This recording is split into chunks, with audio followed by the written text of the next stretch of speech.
She asked for a glass of water.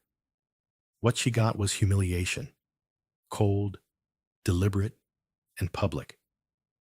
But what the flight attendant didn't know? The elderly black woman she dismissed wasn't flying alone. Sitting right behind her was her son, a billionaire. And in just minutes, this flight would go from silent prejudice to global reckoning. Dear viewer, what you are about to witness is not just a story. It is a powerful testament to the quiet power and pursuit of justice in places most people ignore. If this is your first time here, I warmly invite you to share where you are watching in the comments below. And if stories like this move you, challenge you, or make you think, consider subscribing and clicking the bell icon. We share voices that deserve to be heard every day. Thank you for being here. Now, let's get into the story.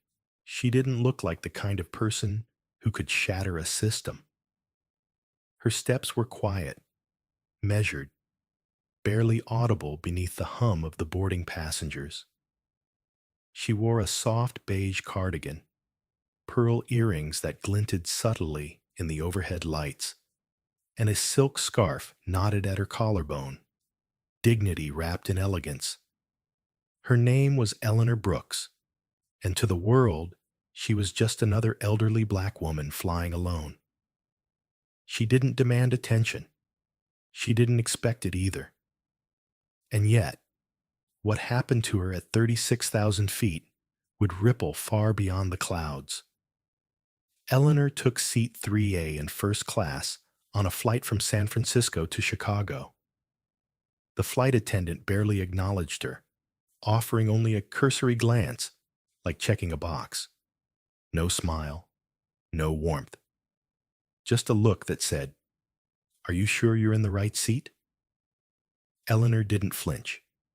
She simply nodded politely and adjusted the handle of her small handbag on her lap.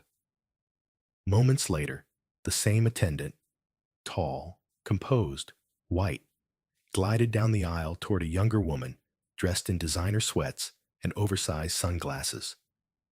Champagne? Laughter. A touch on the shoulder. She moved like Eleanor wasn't even there. That was the first insult.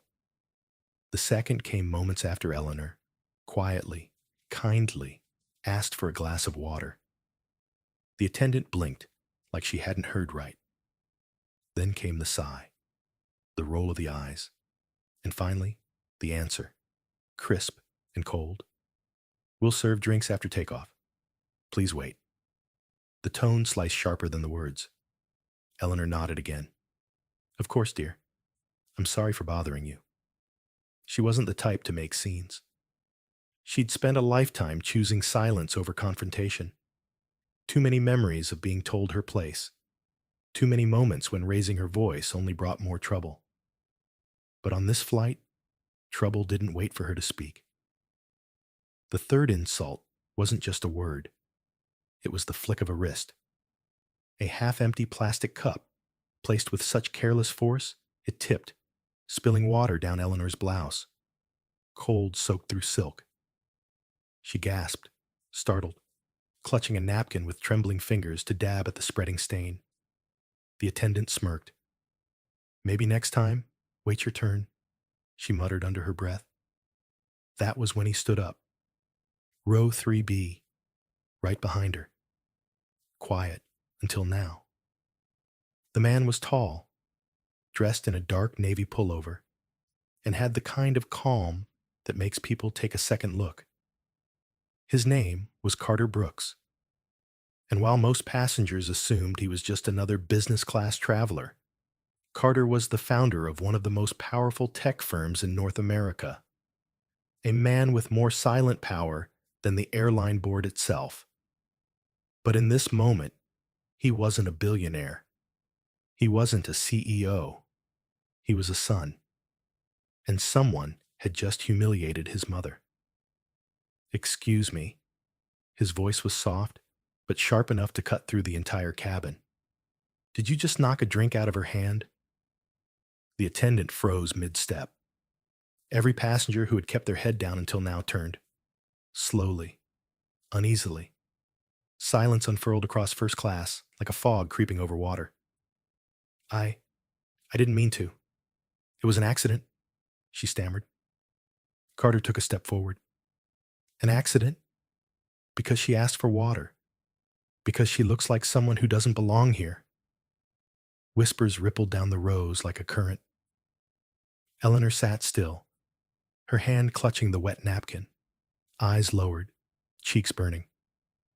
She had never liked causing a fuss, but this wasn't her causing anything. It was being done to her, in public, with eyes watching and mouth silent. The attendant opened her mouth, closed it again, and took a step back. Sir, I didn't realize she's my mother, Carter said, and she shouldn't have to be anyone's mother for you to treat her with basic respect. A few passengers looked away. Some shifted in their seats, pretending to reread the safety card, but others, the quiet ones, the thoughtful ones, held their breath because they knew what they had just witnessed wasn't a mistake. It was something deeper, something older, and far too familiar. And yet, no one, not one person, had spoken up until Power entered the room. The captain hadn't announced anything. The seatbelt sign was still on. But in the air, a different kind of turbulence had already begun. One that would never be measured by instruments or avoided by altitude. Carter didn't raise his voice again. He didn't need to. He took out his phone, typed a message to his operations team, and slid it back into his pocket. The flight attendant disappeared behind the curtain without another word. And the rest of the plane? It held its breath. What they didn't know, what she didn't know, was that the man in 3B was about to turn one moment of silent prejudice into a reckoning that would echo across corporate offices, national headlines, and the hearts of every quiet passenger who had once felt invisible in a place they paid to be. This wasn't just about a spilled drink. This wasn't just about an insult. This was the spark that would light a fire. And the fire was just getting started. Carter Brooks had spent most of his adult life being underestimated by strangers and overestimated by the media. A walking paradox in a tailored world, he had learned early on how to wield silence like a weapon. In business meetings, silence made men squirm. In boardrooms, it drew power. But in moments like this, when dignity was stolen in plain sight, it became something else entirely. A reminder. The silence after his words settled into the cabin like a low fog. No turbulence. No sudden announcements. Just tension. Visible, prickling, undeniable. Carter didn't move.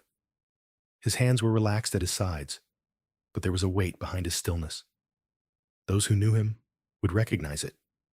The look he had when a deal was about to be dismantled, when a company was on the verge of collapse, and no one in the room yet realized it.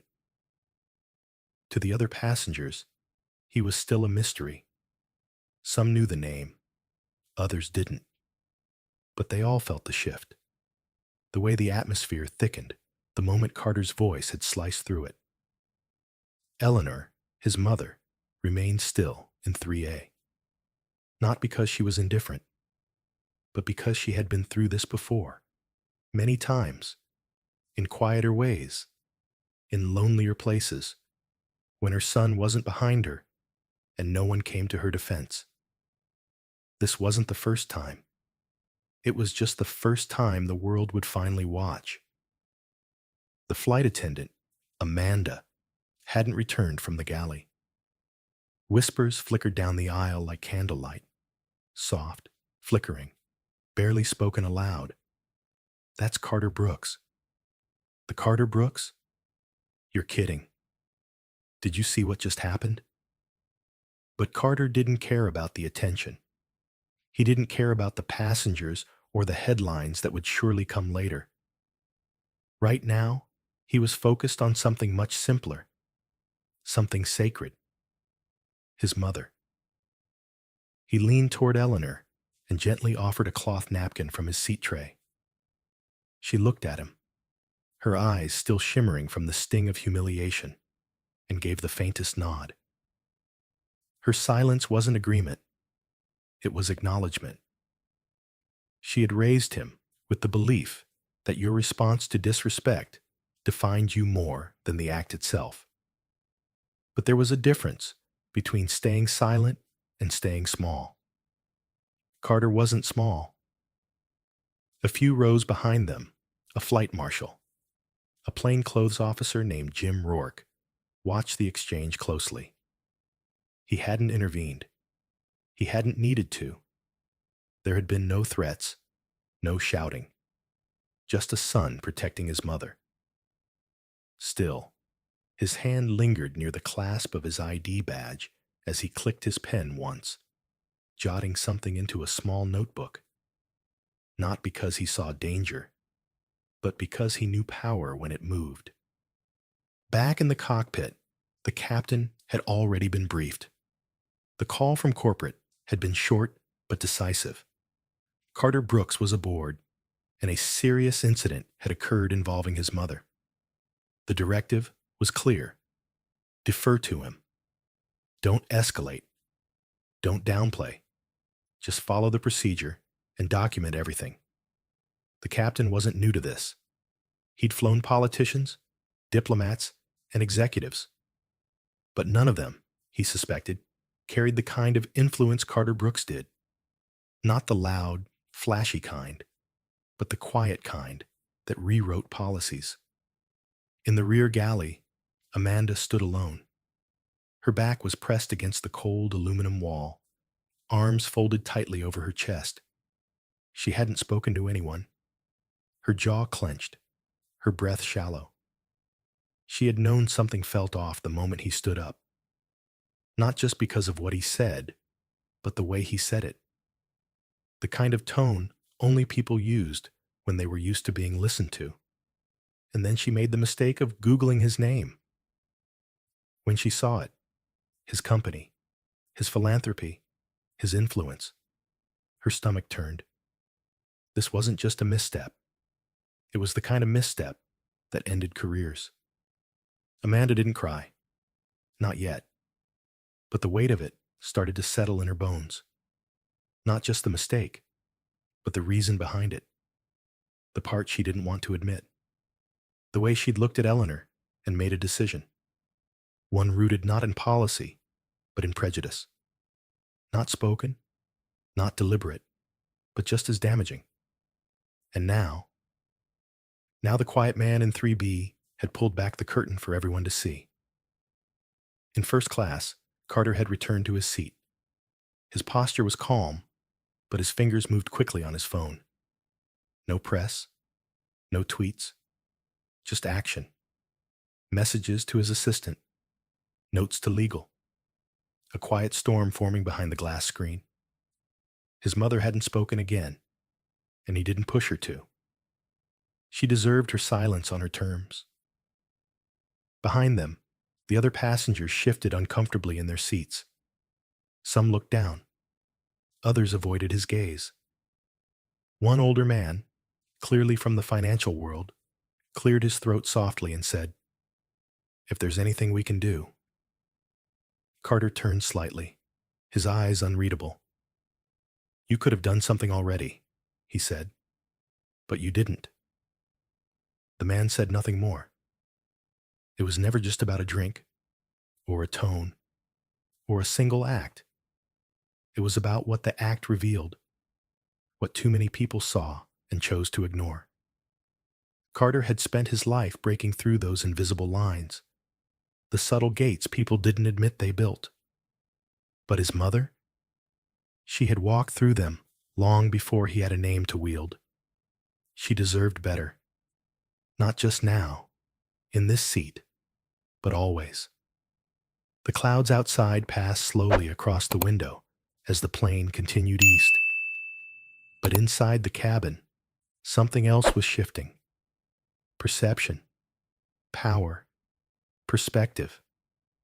And the passenger in 3B had just made sure no one would forget it. As the aircraft leveled into cruising altitude above the Atlantic, the cabin lights dimmed to a soft amber, casting long shadows across the polished tray tables and sleeping passengers. But no one in seat 3B was sleeping. Carter Brooks sat upright, hands folded over his lap, the blue glow from his phone screen reflecting against his jawline.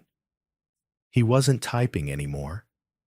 He wasn't even looking at the incoming stream of messages from his legal team, his assistant, or the silent army of executives already preparing contingency plans before the plane would even land. He was just thinking, measured, quiet, deliberate. Across the aisle, a young woman who hadn't said a word since boarding finally leaned ever so slightly toward the window and let her eyes settle on him. She didn't speak.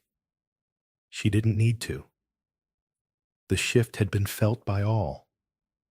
It wasn't just the confrontation. It was the awakening it had triggered. The moment everyone realized that silence wasn't just complicity. It was a decision. One that now lingered in the recycled cabin air, bitter and unforgiving.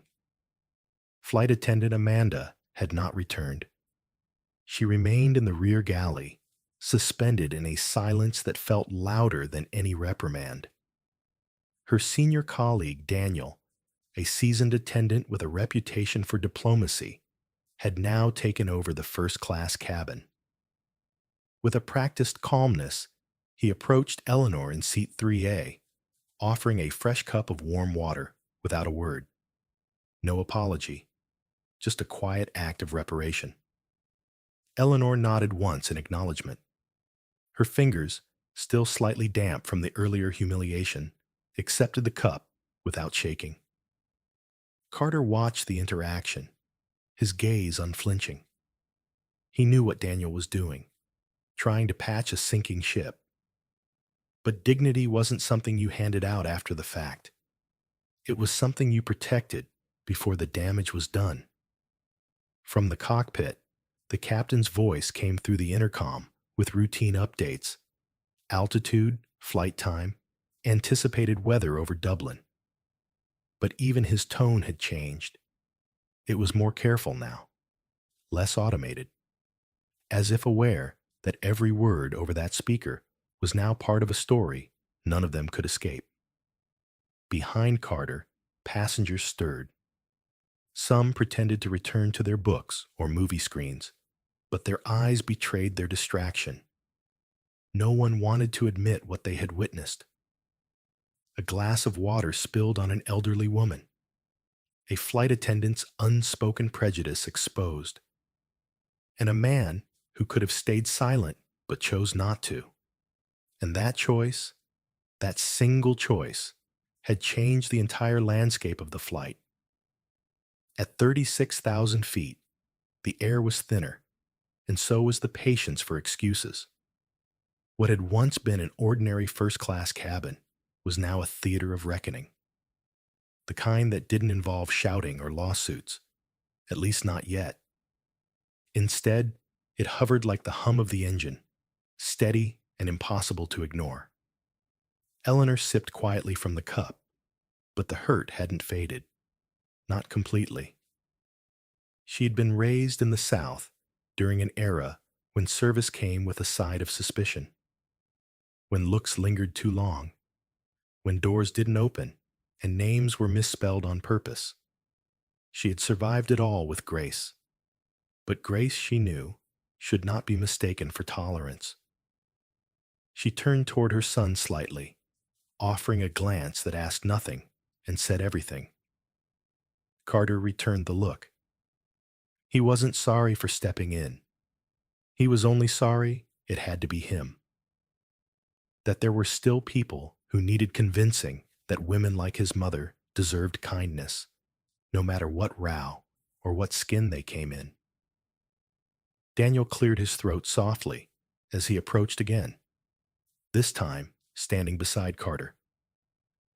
"Mr. Brooks," he said in a hushed, respectful voice, "I just want to assure you that the matter is being handled. The captain has filed an incident report and ground protocol has been activated. I've also personally made sure your mother has everything she needs." Carter didn't move. "It's not about what she needs now," he said quietly but firmly. "It's about what she never should have had to endure to begin with." Daniel nodded, chastened. "Understood. We're truly sorry." Carter turned his head, just enough for his words to reach, but not his eyes. "Don't apologize to me. Apologize to her. Not with words, with policies." The flight attendant stepped back without a word. At the back of the plane, Amanda finally moved from her seat. Her uniform, once pristine, now felt like a costume she no longer deserved to wear. She pulled it straight out of habit, but her hands trembled. She didn't fear losing her job. She feared something worse, being seen for what she had let herself become. Someone who had been trained to care, but had chosen, instead, to judge. She remembered the way Eleanor had looked up at her, startled but not surprised. The way Carter had stood, not with rage, but with something far heavier, disappointment. The kind that didn't yell, the kind that echoed. She stepped to the side galley mirror and stared at herself. She barely recognized the reflection. She saw a woman who had grown too comfortable with the wrong kind of power, the kind that draws lines in invisible ink and calls them policy. And for the first time in her career, she understood that uniforms don't make you professional. Your choices do. In the cockpit, the co-pilot handed the captain a printed directive from ground control. Upon arrival, debrief senior flight crew. Passenger Carter Brooks will be met by legal and executive teams. Discretion required. The captain signed it without hesitation. This wasn't just a PR crisis. It was a cultural fracture, and it had already gone airborne. Back in 3A, Eleanor pulled the shawl tighter around her shoulders. The warmth from the cup in her hands had begun to fade, but something else inside her had not. For the first time in a long time, she didn't feel invisible. Not because of the attention, but because of the choice her son made, not to protect her, but to recognize her, not as a victim, but as someone worth defending without needing to earn it. At altitude, something had shifted, and it wasn't just the plane. It was the awareness that when dignity is disturbed in silence, it can be restored in the quiet thunder of action. The wheels touched down with a soft screech, but the silence in the cabin was anything but gentle. The usual rustle of movement, the clinking of seat belts, the scraping of carry-ons shifting underfoot, the idle chatter of passengers preparing to disembark was conspicuously absent. Instead, first class sat in collective stillness, as if all on board knew they were descending into something more than just a runway. They were landing into consequence. Carter's hands remained clasped in his lap, his gaze steady, unwavering. Eleanor sat beside him, back straight, the shawl draped around her like armor. Her blouse had dried, but the memory of it soaked and clinging to her chest had not. It lingered not because of the discomfort, but because of the humiliation. Because a woman like her, despite all her years of earned dignity, had still been reduced to less than. A soft chime signaled the final descent procedures. The captain's voice came over the intercom again, measured, but with a subtle shift in tone. Ladies and gentlemen, welcome to Dublin. For those in our forward cabin, please remain seated. Ground staff will be boarding to assist with a matter involving crew coordination. The phrase, crew coordination, hung heavy in the air. A euphemism everyone understood wasn't really about logistics. The passengers who had sat in silence earlier were wide awake now, their gazes fixed ahead, waiting. Amanda hadn't re-emerged from the galley. She knew what was coming. Her name had likely already been logged into incident reports, already entered into systems where red flags flashed next to crew IDs. She didn't check her phone. There would be no comfort there. No one would message her support. Not after what she did. Not with who she had done it to. Her career wasn't just in danger. It was dissolving. As the plane taxied toward the gate, Carter's phone vibrated once on the tray table. A brief glance at the screen confirmed what he already expected. A black sedan waited at the gate. 2 legal representatives had arrived an hour prior. A PR team was on standby, prepared to issue a statement, but only if Carter approved it. But what statement could capture what this had really been about? A soft knock at the cockpit door. Then the cabin door clicked and opened with a hiss. 2 figures boarded, a uniformed airline supervisor and a tall man in a dark suit with a badge from corporate affairs pinned to his chest. They spoke briefly to the captain, then began walking the aisle with deliberate calm. "Flight attendant Amanda Walsh," the supervisor said when they reached the galley. Amanda stood slowly. Her legs felt like concrete. She didn't argue, didn't ask questions. She simply removed her name tag, unclipped it from her lapel, and handed it over. The murmurs from the passengers were hushed, like ripples on still water. Some looked away, embarrassed to watch justice unfold when they themselves had been too silent. Others followed Amanda with their eyes until she disappeared past the curtain. Daniel, the senior attendant, took her place at the front of the cabin. "Mr. Brooks," he said in a low, reverent tone, "you and your mother are cleared to deplane through the forward bridge. A private escort will meet you there." Carter nodded, then turned to Eleanor. "Ready?" She gave a soft, steady nod. "Let's finish this." As they stood, several passengers lowered their gazes. One woman in 2D muttered, "I'm sorry," though her voice was barely more than a breath. Carter didn't respond. Eleanor didn't even glance at her. Sometimes apologies weren't owed to those who watched in silence. The pair stepped out of the aircraft into a corridor flanked by neutral-faced staff, all professional, all silent. At the end of the bridge stood 2 men. One, a legal representative in a trim suit, the other, a senior executive from the airline's Dublin headquarters. Their posture was practiced, their smiles tight. "Mr. Brooks, Mrs. Brooks," the executive began, voice subdued. "We deeply regret the incident on your flight. On behalf of the entire airline—" "Not here," Carter interrupted. "We'll do this in a proper room. Off the record doesn't mean off the hook." The executive stiffened slightly, but nodded. "This way, please." They were led through a quiet wing of the terminal, past glass conference rooms and shuttered lounges until they reached a private suite. Inside, water had been poured.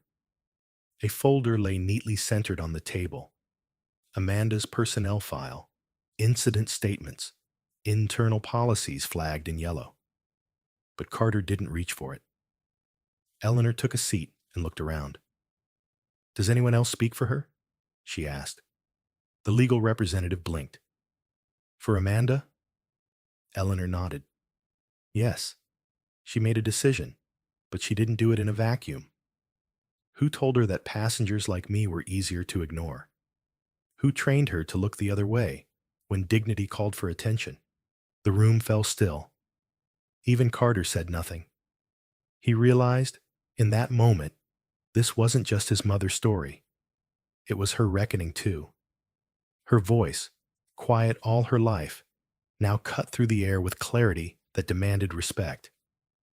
We can fire her, the executive said cautiously. We can issue training protocols, make a statement. No, Eleanor said.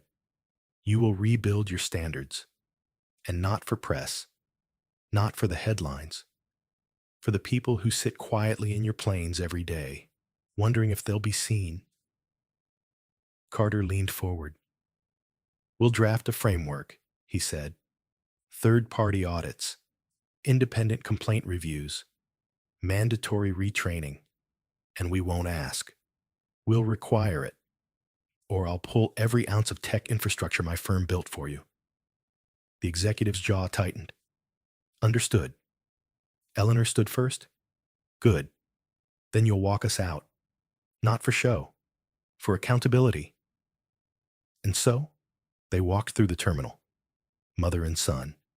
No press, no entourage, no applause. But every step echoed with the weight of change, a reckoning that had begun with silence and would now speak louder than any announcement overhead. Justice, they knew, didn't always roar. Sometimes it walked off a plane with its head held high. The house was silent, not in an empty way, but in the kind of hush that follows a storm. A silence earned. Outside, the garden basked in the amber glow of late afternoon sun. The air soft, scented faintly with rosemary and fresh earth. Inside, Eleanor sat in a cream-colored armchair, her hands folded gently over a cup of tea. Her posture was composed, but her eyes lingered on the horizon as if trying to catch the last whisper of something unspoken. Carter stood at the window, phone silent for the first time in hours. He had declined press requests, paused board meetings, and told his legal team to wait. Not because the matter was over, but because he knew something deeper needed space to settle. Something that couldn't be wrapped in headlines or legal memoranda. The world would talk. But for now, it was his mother's voice he wanted to hear most. She hadn't said much on the ride home. She hadn't needed to. Her silence wasn't avoidance. It was reflection, contemplation, a gentle gathering of her spirit. He'd watched her all afternoon as she moved through the house like someone reacquainting herself with stillness, with safety. Now, seated across from her, Carter finally broke the quiet. Did you ever imagine something like this would happen? He asked. Eleanor looked up, her eyes calm. Not like that, but I've imagined worse. She gave a soft smile that didn't quite reach her eyes. I just never thought I'd be the one holding the cup when it finally spilled. Carter nodded, his jaw tightening. It shouldn't have been you. Not after everything. Not again. No, she agreed. But maybe it had to be someone like me for the world to stop and actually look. There was no bitterness in her voice, only clarity. It struck Carter that his mother wasn't just resilient. She was resolute. She hadn't asked for justice. She had lived long enough to know it rarely knocked politely. What she asked for now was recognition. Accountability. Not just for Amanda, but for every time a quiet insult had been handed to someone who had no voice to return it.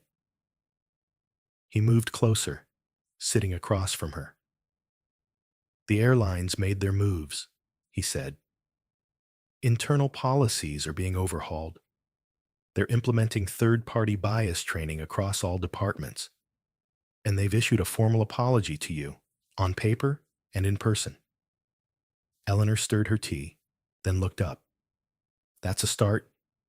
Carter studied her. But, but apologies are easy.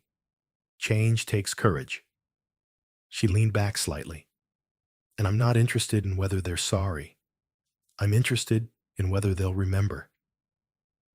For a long moment, neither spoke.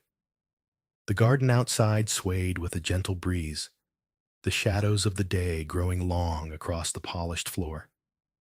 Finally, Carter said, Amanda submitted a written statement. Eleanor raised an eyebrow, waiting. She said she didn't recognize you, that she was stressed, that it wasn't personal. Carter hesitated.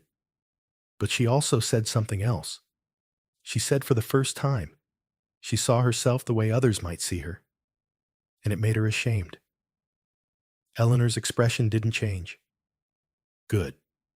Shame's not a bad place to start, but it can't be the destination. He nodded, feeling her words settle deep. Do you want me to push for her termination? She paused, the question hanging gently in the air. Then she spoke, slow and deliberate. I want her to face what she did. I want her to feel it, not out of cruelty, but because without discomfort, there's no growth. But what I want more than her job gone is her understanding deepened. Carter leaned back in his chair, the weight in his chest a mix of relief and admiration. His mother, who had been humiliated and dismissed, still spoke of growth. Not vengeance, not punishment, just growth. I used to think strength was about staying quiet, Eleanor said, her voice softer now. About enduring things without complaint. But today taught me something else. That sometimes grace is loud. Sometimes it looks like a sun standing up in a cabin full of silence. Carter looked at her, his voice low. You gave me the strength. I just gave it back. Outside, a bird called out across the trees, and the wind carried its song through the open window. Eleanor closed her eyes for a moment, not from fatigue, but from peace. When she opened them, she looked at her son, not with sorrow, but with pride. It mattered, she said. It did, he replied. And in the stillness between them, a quiet truth lingered. Dignity, once reclaimed, never fades. It just waits for the right voice to speak it into the world again. In a single flight, a quiet elderly woman named Eleanor was reduced to invisibility by a careless act of prejudice. She didn't raise her voice, didn't demand an apology, didn't retaliate. But sitting just behind her was someone who could, and did. Her son, Carter Brooks, a tech mogul with global influence, watched his mother be humiliated not for who she was, but for how she looked. That moment cracked the facade of comfort that had protected such behavior for too long. What unfolded next was not just a confrontation, it was a reckoning. Carter didn't lash out with anger. He acted with purpose. He didn't want revenge. He wanted reflection. And through that, a powerful message emerged. Respect is not something to be reserved for the powerful. It is the right of every human being, regardless of age, race, or appearance. From the silence of a single act came a ripple that forced a billion-dollar corporation to examine itself, change its policies, and face the very culture it had allowed to flourish unchecked. But the story wasn't just about corporate accountability. It was about grace. Eleanor never asked for public vindication. She simply wanted to be seen. And Carter, by standing up, made sure the world did more than see her. They remembered her. He taught us that true strength isn't always loud. Sometimes it sits quietly in a seat by the window, enduring, until someone chooses to speak for it. The lesson here isn't just about calling out injustice. It's about noticing it in the first place. It's about looking closer, listening harder, and understanding that every silent moment we let pass is a missed chance to stand on the side of dignity.